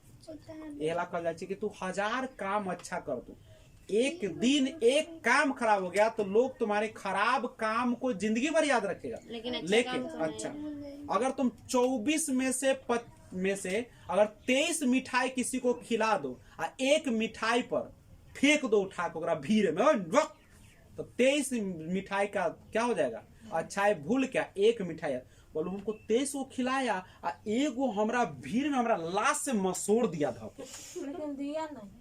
अब सुनिए 23 को खेल के से ना याद है, लेकिन वो एगो याद कर ले। तो दुनिया उगते हुए सूरज को नमस्कार करते है, डूबते सूरज को कोई, यानी जब आपका दिन अच्छे आएंगे तो लोग, आप सुन लो, अगर तुम्हारे यहाँ पे बच्चा, अगर तुम्हारे यहाँ पे जिला परिषद मुखिया प्रधानमंत्री आते हैं तो खुश होने की जरूरत नहीं है, इसीलिए आते हैं कि आपको कहीं ना कहीं अभी उगता हुआ सूरज है घर में, जो दिन डूब जाएगा ना, वही जो तुम्हारे घर पे आके बड़ाई करता था क्या करेगा पता है, गाली ही नहीं देगा, घर को नाश भी कर देगा। इसीलिए कहा जाता है कि अगर इंसान बनना चाहते हो ना तो लोगों से कम संपर्क करो, पूरा जिंदगी में एक ही आदमी को रखो लेकिन इंसान को रखो, समझ गए, तो ऐसे सीख ले। और एक बात और, तुम्हारे राज्य में, चूंकि इलेक्शन इसलिए मैं इतना ज्यादा बोल भी रहा हूँ, आपके राज्य में आपका मुखिया है, आपका जिला परिषद है, आपका प्राइम मिनिस्टर है, कोई कुछ नहीं करे, कहता ना पैसे वाला का कानून सुनता है, नहीं छुट्टी नहीं सुनता है। अगर आपको जानकारी है ना तो एक कंप्लेन कर दीजिएगा ना बाबू, पूरा सरकार हिल जाता है, पता है तुम लोग को नहीं पता है, अभी तुमको आता है ना पैसा सब, अगर चाहे हम एगो कंप्लेन अभी डाल देना इस मुखिया पर, ये पूरा सिस्टम कर हिल जाते, कुछ न कर सकते। अगर वो से नहीं सुनता है तो जनता दरबार में डायरेक्ट चले जाओगे ना तुम, पूरा हिला के रखते हो, लेकिन कोई करता है नहीं, क्यों नहीं करता है, क्योंकि हम लोग का सोच। लेकिन अगर तुम आईएएस का तैयारी करते हो ना, एक एक कानून तुमको उसमें पढ़ना है, एक आईएएस का जो तैयारी करके आता है उसके सामने तुम गलत नहीं कर सकते। अभी थोड़ा दिन का पहला घटना अपने समाज में, जैसे एगो का ना वो नहीं होता राशन कार्ड, वो जो था दे ही नहीं रहा था, वो राशन कार्ड दूसरे को दे दिया, अपनी मुखिया दूसर को दे दिया, वो क्या किया कि कंप्लेन ठोक दिया, एगो होता है आता है वो अपना, सबको हम लोग का अधिकार है सूचना का, उस सूचना के अधिकार पर आप दे सकते हैं, पूरा वो दे दिया वहां पे, उसको बहुत 7 दिन में मुखिया फोन किया कि अपना राशन कार्ड ले जाइए, बना हुआ है, समझ ला बात, इतना पावर। लेकिन हम लोग पावर का यूज करते नहीं करते, क्योंकि पावर की जानकारी है, आपने संविधान का अध्ययन, जब संविधान पढ़ाएंगे ना तुमको एक एक चीज पता हो जाएगा और उस दिन तुम विश्वास करो कि पैसा में शक्ति है, लेकिन जब सही कानून का पता हो जाएगा ना, पैसा फेंकने लगता है, तोरा दे पड़ा को पैसा भर दे तो घर उप सब। तो पढ़ाएंगे, संविधान शुरू होगा बाबू। ऐसे ही नहीं बनता है कोई, यूपीएससी क्वालिफाई करता है तो उसके पावर जानकारी होता है, और तुम किसी के सामने तभी बोल सकते हो जब जानकारी होगा, ना होगा तो इसलिए सब बात भूल जाओ और आगे बढ़ो। तो सुनिएगा बाबू, यहाँ पे क्या हो गया, शादी तो हो गया, कुमार देवी का मन पूरा हो गया, किसके साथ, चंद्रगुप्त द्वितीय के साथ। और चंद्रगुप्त द्वितीय जो था बाबू बहुत योग्य शासक था, करेक्ट है। अच्छा, कोई लड़की कहता है कि मेरे सपनों का मजदूर आएगा, राजकुमार मेरे सपनों का ना कहता है, इसका मतलब समझ रहे हैं।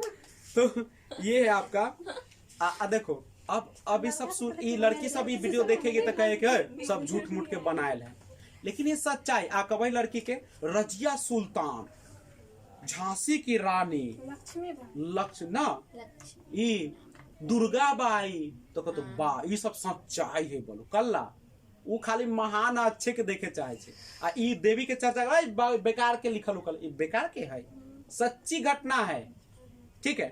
तो उसके बाद ये जो बाबू चंद्रगुप्त द्वितीय था, चंद्रगुप्त द्वितीय जो था बहुत खतरनाक राजा था, ठीक है। और याद रखिए, छोटे न्यूज को दबाने के लिए बड़ा न्यूज बनाना पड़ता है, बड़े कालिक को दबाने के लिए क्या करना पड़ता है, उससे भी अच्छा काम करना पड़ता है। अब ये समझा कि जब भी लोग इतिहास पढ़ेगा तो देवी के नाम से जानेगा कि देवी ऐसी रानी थी जो बकलोल को मरवा के देवर से बियाह कर लिया। कहियो चंद्रगुप्त द्वितीय के नाम से कोई जानेगा, कहते चंद्रगुप्त द्वितीय वही है जो देवी से विवाह देवी ने किया था, एक गुण पर, पता है कि ना। ये सोचा चंद्रगुप्त द्वितीय बहुत भाई प्रतापी महान राजा था। ये कहा कि लोग तो हमारा देवीय के नाम से जानेगा तो हम कौन काम के, सब दिन तो सब यही लिखत। इसने क्या किया, उस समय सबसे बेहतरीन जो राजा था ना, शको का, किसका शासन चल रहा था, शको का शासन। कहा कि दुनिया हमरा जो याद रखत एकरा नाम से, हम ऐसा काम कर देते ना कि हमरा नाम से जाने ना।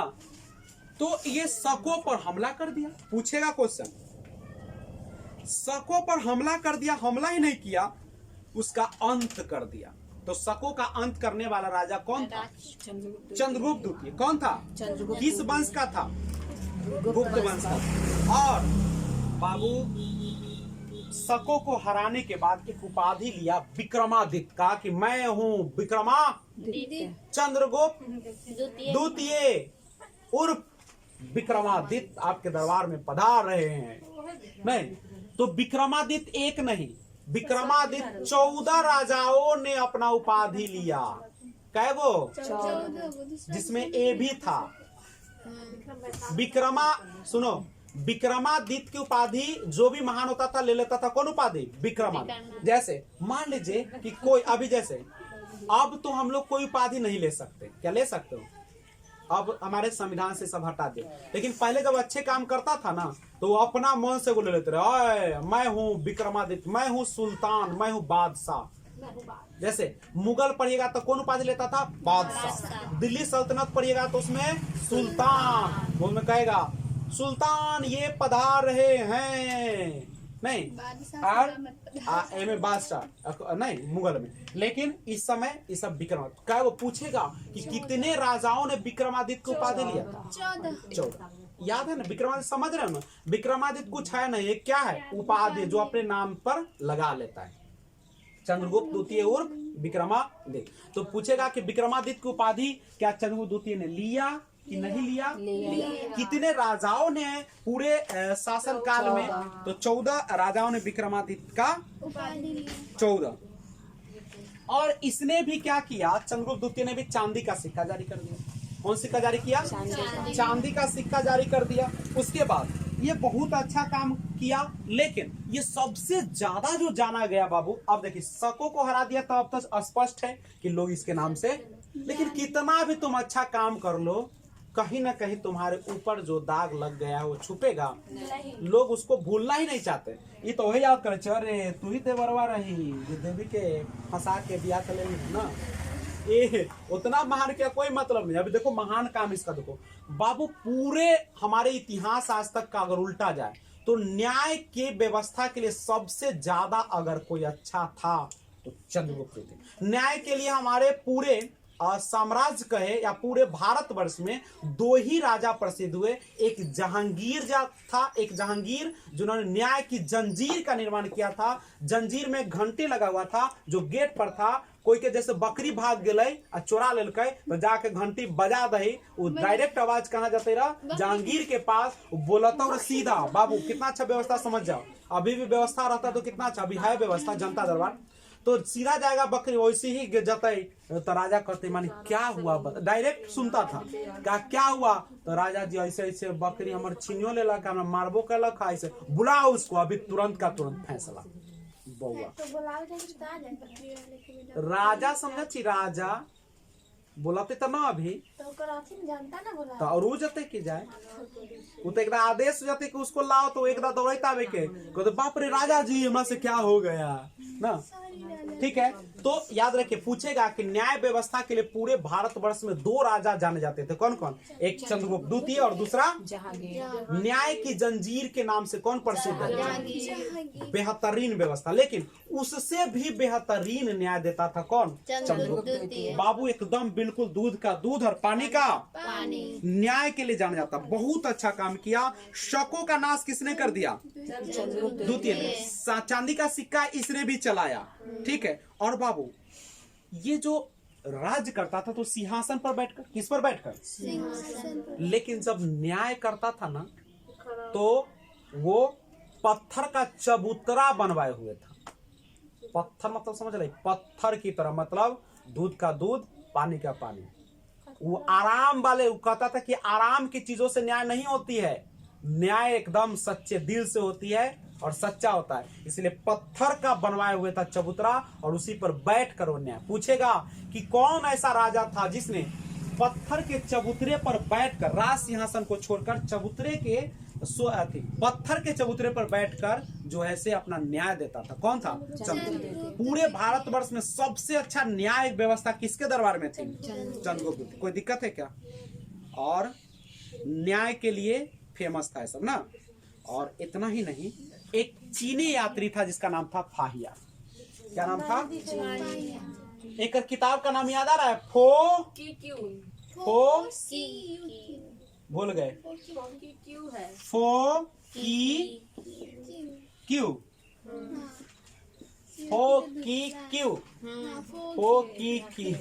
ठीक है, ये किताब कौन लिखा था, कौन लिखा था बुआ, फाहियान किसके दरबार में आया था, कहाँ का रहने वाला था, चीन का। ठीक है, उल्टा ना लिखा था, क्यू की था, की, देख लीजिएगा इसको। ठीक है, तो इसको आप लोग क्या कीजिएगा, ध्यान में रखिएगा।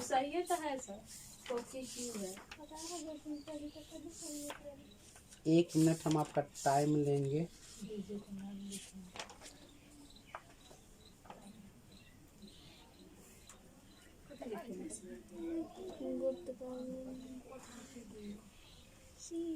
चले फो की क्यू ना, फो की क्यू, चले फो की क्यू, फो क्यू की, फो है, तुम सुधार लो बच्चिया, फो क्यू की, फो क्यू की, फो क्यू की। चलिए, तो फो क्यू की जो है से किसकी रचना है बउआ, फाहियान की। किसकी रचना है, तो चंद्रगुप्त द्वितीय के दरबार में कौन आया था, फाहियान। चंद्रगुप्त द्वितीय के दरबार में कौन आया, कौन किताब लिख दिया, फो क्यू की, कौन किताब लिख दिया।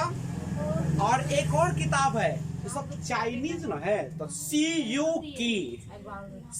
की के लेखक कौन है, हुएनसांग किसके दरबार में आया था, हर्षवर्धन। सी यू की के लेखक कौन है, हुएनसांग। वह बच्चा, सी यू की के लेखक कौन है, अच्छा चंद्रगुप्त द्वितीय जो था हिंदू धर्म का खूब विकास किया। इसके समय में हिंदू धर्म चरम पर आया और बौद्ध धर्म इसके बाद थोड़ा सा कमने लगा।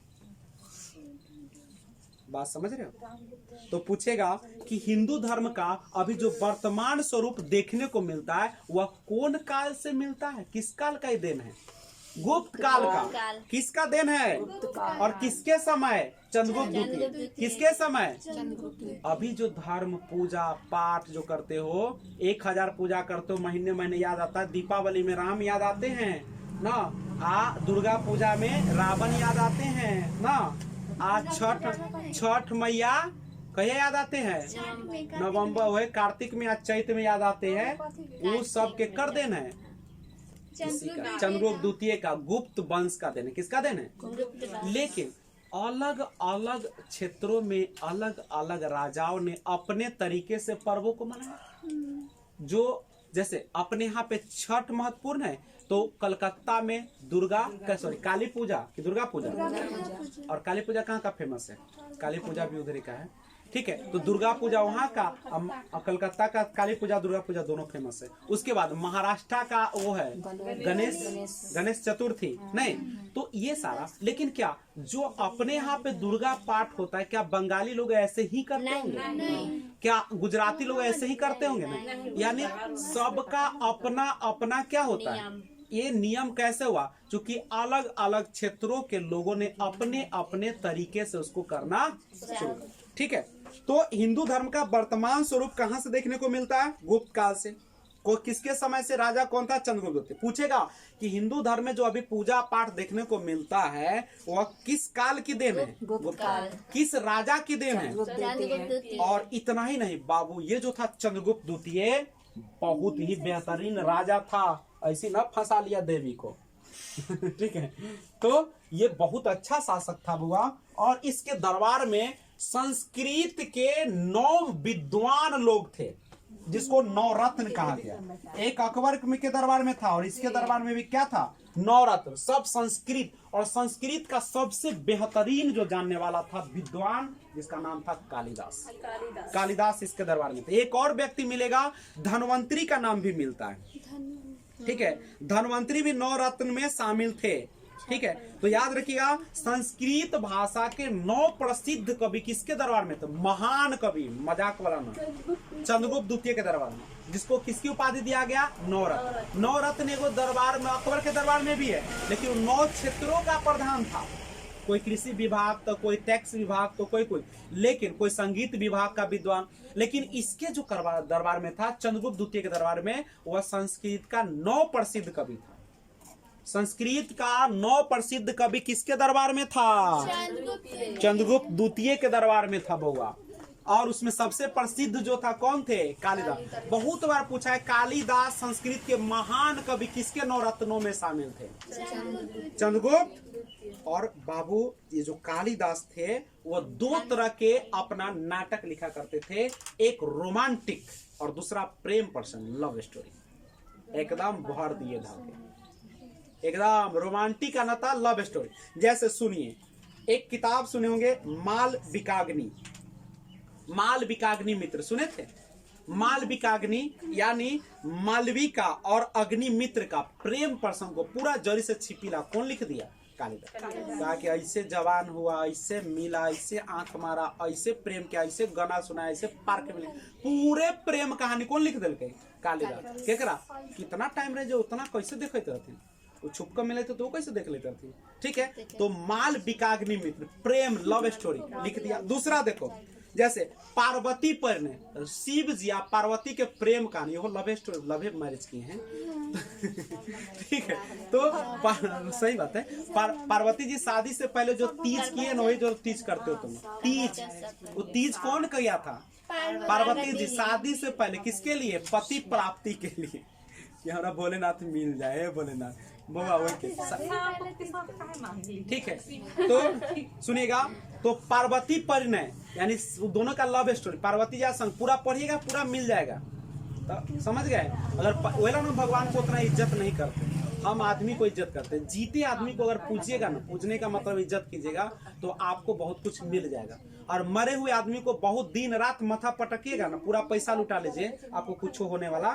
श्रद्धा है, आराम से अपने श्रद्धा को उतने तक कीजिए जिससे आपको मन की शांति मिले, कष्ट न मिले। मन में कष्ट है, मन में दर्द है, मन में गाड़ी छिपल है, और जाके बैठल है, नहीं, ये गलत बात है। पूजा पाठ करना अच्छा चीज है, लेकिन पूजा पाठ उतना ही चीज देर किया जाए जिससे न तो आपका नुकसान हो, न आपके व्यवसाय का नुकसान हो, और न अगल बगल का नुकसान हो। ठीक है, पूजा करने से अच्छा है कि जो 10,000 20,000 खर्चा करते हो, वो 10,000 जितने भी गांव में गरीब है सबके लिए आप एक पल का भोजन दे दीजिए, उसको अनाज दे दीजिए, उसको जो कपड़ा है वो दे दीजिए। दुर्गा माँ आपको ही सब कुछ दे देंगे। अभी दुर्गा पाठ में कितना पैसा खर्च होगा पता है क्या? एक गरीब को, अभी कितने अपने गांव में ऐसा गरीब है जिसको बेचारे को एक पल के खाने के लिए सोचता है, 2 रुपया के लिए सोचता है, सलाई ला पैसा नहीं रहता है, पता है? ठीक है, तो ये सारा चीज है, करेक्ट है। तो आप इस चीज को ध्यान में रखिए। हमें ना कहते कि आप यज्ञ नहीं कीजिए, जग नहीं कीजिए, पैसा आपको भगवान ने दिया है तो लुटाइए, ठीक, लेकिन सही जगह पे लुटाइए, सही, क्योंकि जिस रफ्तार से धन आता है ना, उससे कई रफ्तार। अभी को घटना हुआ से देखबे की है, कम एज में उसका पास ट्रैक्टर, उसके बाद 4 चक्का, 2 चक्का, घर, सब कुछ बन गया, खेतों लिखवा लिया, लेकिन जाते जाते सब क्या हो गया? सब कुछ, खेत भी बिक गया, गरीब भी बिक गया, सब नाश हो गया। इसका मतलब है कि ऐसा आदमी देखिएगा जो पूरे गांव, मेरे पूरे ना कहता था, रामधनी सिंह जो मेरे गांव का है, वो कहते थे कि मैं पूरे मिजोरम को ना 1 महीने तक खिला सकता हूँ, इतना पैसा था। भोला हुआ जो बनल अभी देख रही है, उसी का बनवाया हुआ है, रामधनी सिंह का। ठीक है, तो वैसा आदमी के मौत कैसन हुआ, बेचारा कैसे मरे पता है? बहुत, उसको तकिया से दाब दाब के चाप चुप के मार दिया, नंगा था, उसका कपड़ा उपड़ा सब उसके फाड़ के मारा। तो कैसे मार? हम ये नहीं कर रहे हैं, हम ये कर रहे हैं कि धन किसी का नहीं है, आपका संस्कार और आपका धर्म रहता है, रहता है कि गांव में देखते हो, तुम्हारे घर के अगल बगल देखना, तुरंत उजिया का सब कुछ आ जाता है, लेकिन जाने में भी समय। इसलिए तुम लोग कभी भी ये चिंता नहीं करो कि बगल वाला गाड़ी खरीद लिया, तुम साइकिल पर चढ़ते हो ना, खुश रहो, उसका गाड़ी डूब जाएगा, क्योंकि जिस रफ्तार से आया है ना उसी, ठीक, इसलिए चिंता ना। बगल वाला 4 तला ठोक लो तो चिंता ना करी, तोर झोपड़ी निमन हो, तोहर उठता हो, लेकिन तोहर जो तो गिरता हो ना, लेकिन ओकर गिर जाते, पक्का गिर। तुम देख लो आज, अभी तो हाल ही जो ठोक रहा होगा ना छत, देख लेना, तुम तुरंत ठोक रहा होगा ना, एकदम 4-5 साल कमाए के लिए पूरा ठोक दिया है, तुम देखना 10 साल से 15 साल पुरते पुरते छत क्या हो जाएगा? क्यों? क्योंकि तुमने गलत ढंग से लाया, तुमको पास संभालने की क्षमता नहीं है। ठीक है, इसलिए कहता है कि बुर्बा के पैसा भी हो जाए ना तो नाशे के कारगर हो, अगर अच्छे का पैसा न भी रहता ना तो अच्छे ही होता है। तो यहाँ पे देखिए, यहाँ पे हम चंद्रगुप्त द्वितीय को लेते लेते कहाँ पहुंच गए? चंद्रगुप्त द्वितीय, यहाँ पे नवरत्न कालिदास, यहाँ पे कालिदास ने एक किताब लिखा, ऋतु संहार। कौन संहार? पार्वती परिणय, मालिका बिकाग्नि मित्र, ये सब जो था उनका क्या था? लव। अभिज्ञान शाकुंतलम, अभिज्ञान और शाकुंतला दोनों के लव स्टोरी है। और इतना ही नहीं, इन्होंने श्रृंगार रस को भी बड़ा प्रेम से दिखाया। श्रृंगार रस समझते हो? श्रृंगार रस का मतलब होता है प्रेम भाव को दिखाया। अब वीर रस में होता है मार धार की कहानी।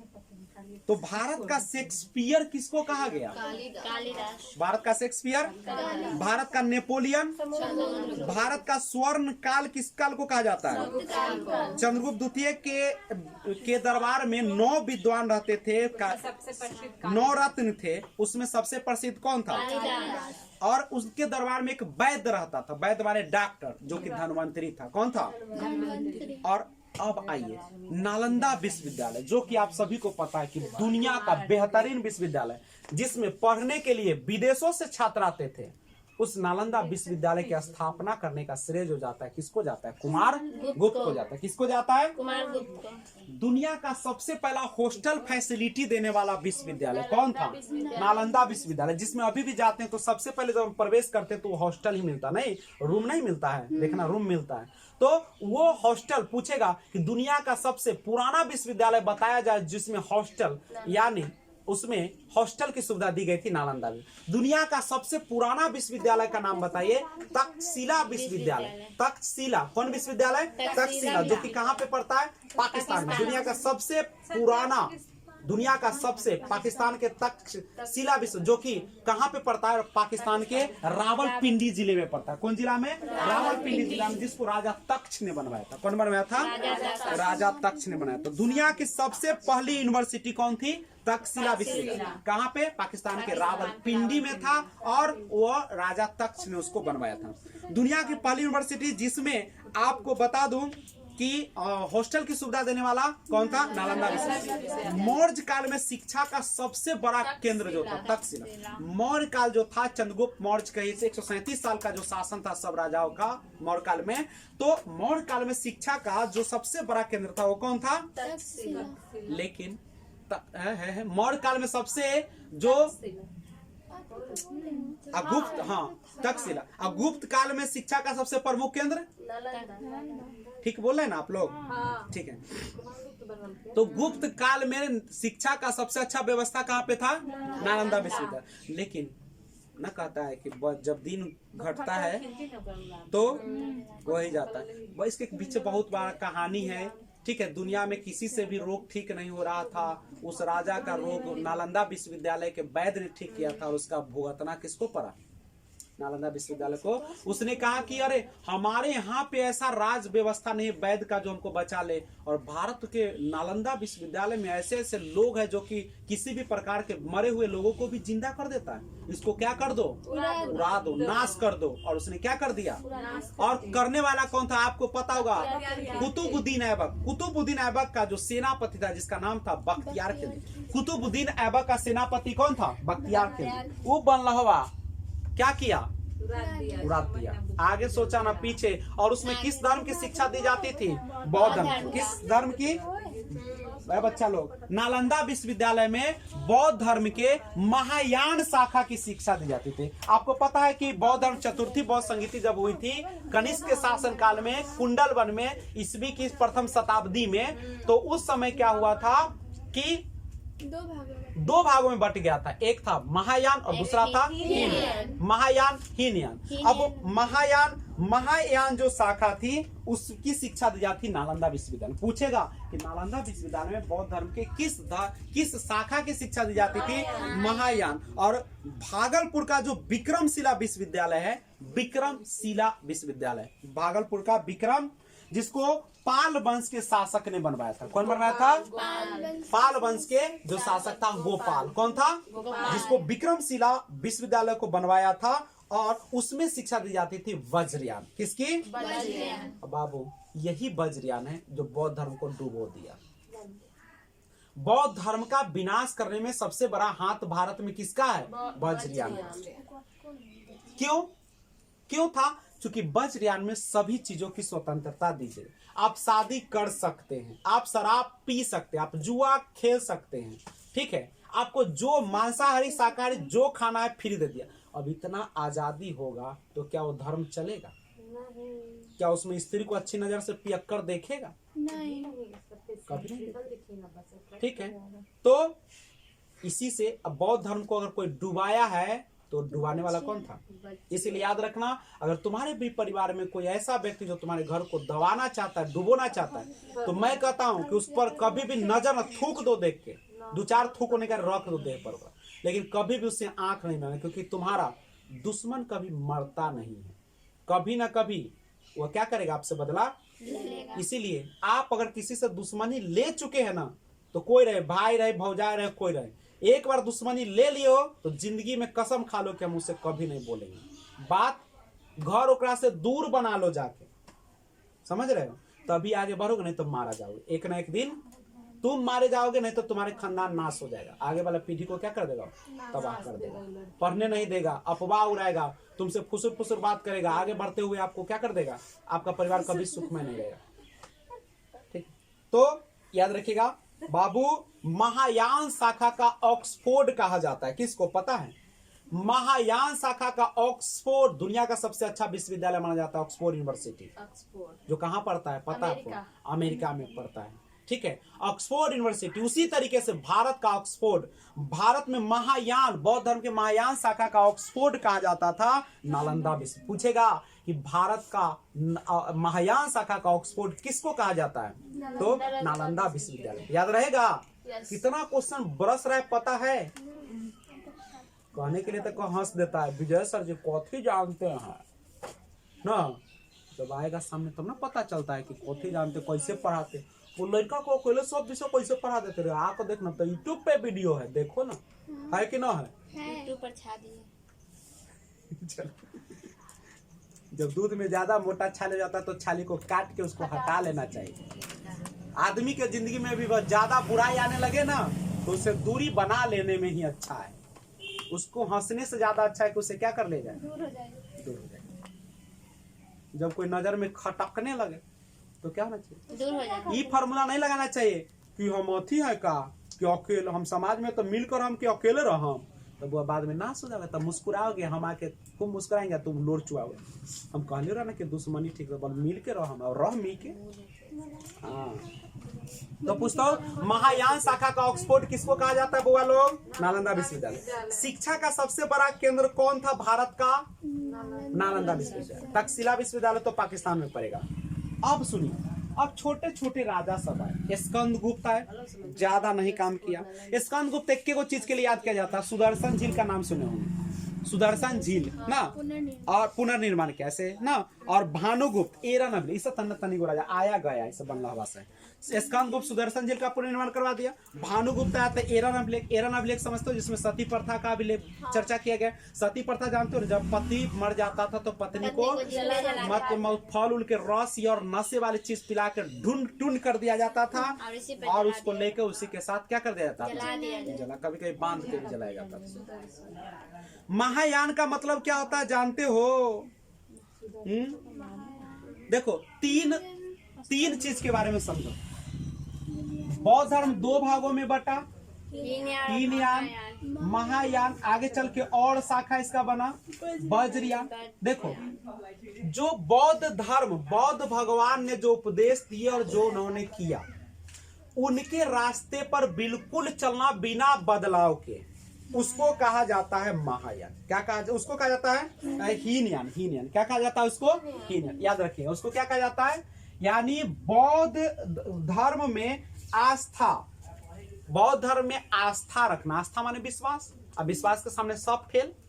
विश्वास के नाम पर, आस्था के नाम पर बेटों को बलि चढ़ा दिया जाता था, नहीं, आस्था के नाम पर कि माँ दुर्गा को अगर बेटे का अगर बलि दोगे, नर बलि दोगे, तो तुम्हारे घर में सुखी संपन्न समृद्ध परिवार और सब कुछ हो जाएगा।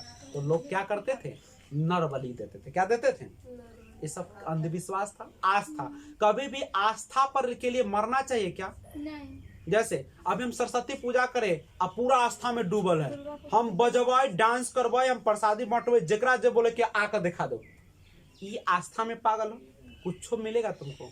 कि भगवान के तो ढोलक बजा के, पिपिया का दह के, नाच के, एकदम भोजपुरिया चला के कि तुम मान हो जाओ तो सरस्वती सब दे देते, नहीं देंगे आपको।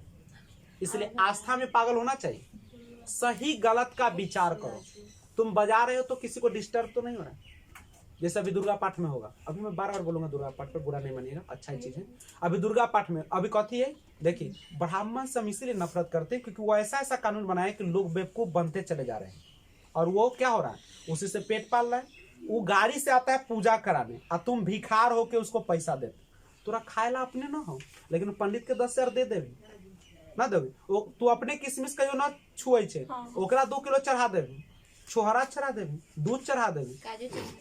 देखी तो मेहनत कौन कर रहे, तू, भूखे कौन मर रहे, तू, आ खा कौन रहे, पेटकड़ा, ओकरा भोग लगाते, मारा पेटे बहा देते, भोगे सब झड़ जाते, भोग लगे छे। ठीक है, इसीलिए नहीं, आप पूजा पाठ कीजिए, खुद से कीजिए। खुद से कैसे कीजिएगा? यूट्यूब पे पूरा वेद देखिए, सब कुछ देखिए, किताब आती है, उसको उसी तरीके से सही रूप में उच्चारण कीजिए।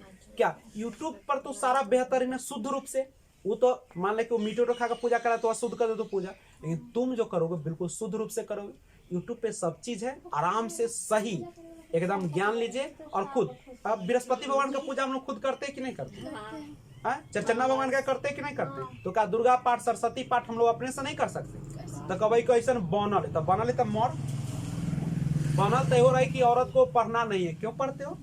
बनल है कैसे ना लिखा है शास्त्र बना में। हुआ था, शास्त्र में लिखा हुआ है कि महिला जो होती है पुरुषों की श्रृंगार होती है, उसका काम केवल सजना धजना होता है और पति को खुश रखना होता है और घरेलू काम बाल बच्चे पोसना और सभी लोगों के सेवा शुश्रूषा करना। लिखा है धर्म ग्रंथ। अगर स्त्री को कहीं वेद सुनने की अनुमति नहीं है, स्त्री को कभी वेद छूने की अनुमति नहीं है, स्त्री को पवित्र जगह पर जाने की अनुमति नहीं है, लिखा हुआ है सब। मानो तो ये नहीं मानो। कथी बदल गया? कहाँ कुछ बदल गया? अभी बदला नहीं, लेकिन अभी हम लोग अभी करते हैं। तो तुम लोगों ने शिक्षा क्या शिक्षा क्या शिक्षा प्राप्ति का उल्लेख है धर्म ग्रंथ? नहीं। धर्म ग्रंथ में लिखा है स्त्रियों का काम शिक्षा ग्रहण नहीं करना है, क्योंकि शिक्षा ग्रहण करने से स्त्रियां जो होती है व्यभिचार हो जाती है। नहीं मतलब वो गलत हो जाती है। पुरुष लेके भाग जाए तो ठीक है, स्त्री भाग गए तो बहुत गलत होगी, लेकिन संस्कार नहीं देना है उसको सिमिटा के रखना है, क्योंकि बाहर जाएगी तो वह किसी के साथ बातें करेगी, भाग जाएगी। ठीक है, ये सब लिखा है तो वो चेंज नहीं कर सकते हो। अच्छा इसमें बदलाव हुआ कि नहीं? आज हम लोग पढ़ते कि नहीं पढ़ते? आज हम लोग घर से निकलते कि नहीं निकलते?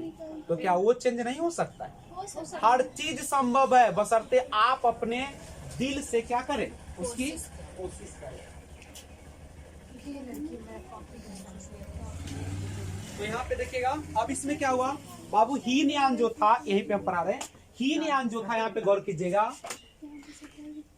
हीनयान जो था बौद्ध धर्म के चली आ रहे रीति रिवाज परंपरा को उसी रूप में अपनाया, लेकिन जब उसमें थोड़ा सा मॉडर्न आया, मॉडर्न का मतलब थोड़ा सा बदलाव आ गया, तो उसको कौन शाखा हो गया? लेकिन ये बिल्कुल चेंज कर दिया, ये पूरा बदल के रख दिया, तो कौन सा आ गया? न वज्रयान आता और न ये दुनिया में, ये जो है दुनिया में तो ठीक है, हम लोगों के यहाँ जो बौद्ध धर्म की समाप्ति हो गया वह किसके कारण हो गया? और जिसका हम लोग भुगत रहे। चाइना वाला, श्रीलंका वाला, जापान वाला पूरा बौद्ध धर्म को मानता है, पूरा यहाँ के कुंफू तुम्फू सब अपना लिया। बौद्ध धर्म में बहुत अच्छे अच्छे चीज है भाई, नहीं बच्चे को छोटे से ही कुंफू तुम्फू सब, शरीर सुरक्षा, आयुर्वेद सब कुछ है, वो सब अपना लिया। हम लोग क्या हो गए? निकम्मा हो गए। हम लोग कौन शासन अपना? वहां वाला, कहाँ वाला? देखना उसका कपड़ा भी रहता है, बिल्कुल सूती कपड़ा रहता है, मुलायम कपड़ा होता है, आराम वाला कपड़ा होता है। और आज हम लोगों ने जीन्स टी शर्ट फरना चिलना पहन के शरीर में क्या कर लिया? रोग को उत्पन्न कर लिया। जितना भी दर्द है सब कुछ कौन चीज है? जीन्स और टी शर्ट पहनने से होता है, क्योंकि कपड़ा उसका क्या होता है? बेकार होता है। समझ गए? पहले का जो महिलाएं थी कितना अच्छा कपड़ा पहनती थी, एकदम सॉफ्ट होती थी सब। तो बौद्ध धर्म वाला सब महान होते जा रहा है। आज चाइना देखते हो, जोन खेल में जाता है ओलंपिक में 1 पर 2 पर चल जाता है। अब भारत वाला ले दुर्गा माई की जय, सरस्वती माँ की जय, अब वो में जाके एगो दूगो के लिए तरसता है कि ना? एगो गोल्ड जीता है, अभी क्या गोल्ड जीता है? एगो, एक में राजा हो गया। और वहां चाइना में जाओगे तो 30 गो 35 गो 40 गो। और कौन भगवान की पूजा करे? कुछ नहीं, एक ही है बौद्ध धर्म। और बौद्ध धर्म आत्मा को मानता है, कर्म को मानता है। किसको मानता है? ईश्वर को मानता है। क्या मूर्ति पूजा को मानता है? बिल्कुल नहीं मानता है। महान हो गया सब। तुम एगो पूजा करते हो तो 10 दिन 12 दिन ला तुम उसी में डूबल रहते हो, वो सब डूबता है नहीं। बौद्ध धर्म हमेशा चलते रहता है। बुद्धम शरणम गच्छामि, देखना हमेशा चलते रहता है। बेहतरीन, जब बोध गया कभी मौका मिलेगा जाओगे, देखना कितना शांति होता है वहाँ पे शांत माहौल होता है और सभी धर्म वहाँ पे लोग आ सकते हैं। और बिल्कुल जो जहाँ पर वहीं पे हल्ला उल्ला नहीं करता है, जो जहाँ पे वहीं पे अपना हमेशा बसते रहता है। बुद्धम शरणम गच्छामि, शरणम ना, ऐसे ना रहता है। मतलब तो पढ़ा दिए, बौद्ध धर्म पढ़ाए होंगे तो उसको देखिए वीडियो, बौद्ध धर्म पढ़ाए होंगे ना, उसमें देखिए पूरा पढ़ाए बौद्ध धर्म को, उसको जाके देखिए कहाँ ला हम पढ़ाते चले। चलिए आगे पढ़िए। वर्तमान में बौद्ध धर्म किसकी देन है? बौद्ध धर्म किसका देन है? गुप्त काल का। किसका देन है? गुप्त काल का पहला शासक कौन था? श्री गुप्त। पहला वास्तविक शासक कौन था? ठीक है। और समुद्र प्रथम ने किससे सॉरी चंद्रगुप्त प्रथम तो देवी से शादी किया ना, तो कहाँ तुम चले गए अभी तुम? चलिए कुमार देवी से, चंद्रगुप्त द्वितीय क्या है? देवी से। चलिए तो अब मैं सारे पढ़ाए उसको एक बार पूछता हूँ और क्लास को आज बता। चलिए बताइएगा। बाप बेटा सब। चलिए, गुप्त वंश का वास्तविक शासक चंद्रगुप्त चंद्रगुप्त। प्रथम। और चांदी का सिक्का किसने चलाया? समुद्रगुप्त की माता का नाम क्या था? कुमारदेवी। कहाँ की राजकुमारी थी? साम्यवादी थी क्या हिंसावादी? कितने राज्यों को उत्तर में जीता? दक्षिण में कितने को? कौन सी उपाधि लिया?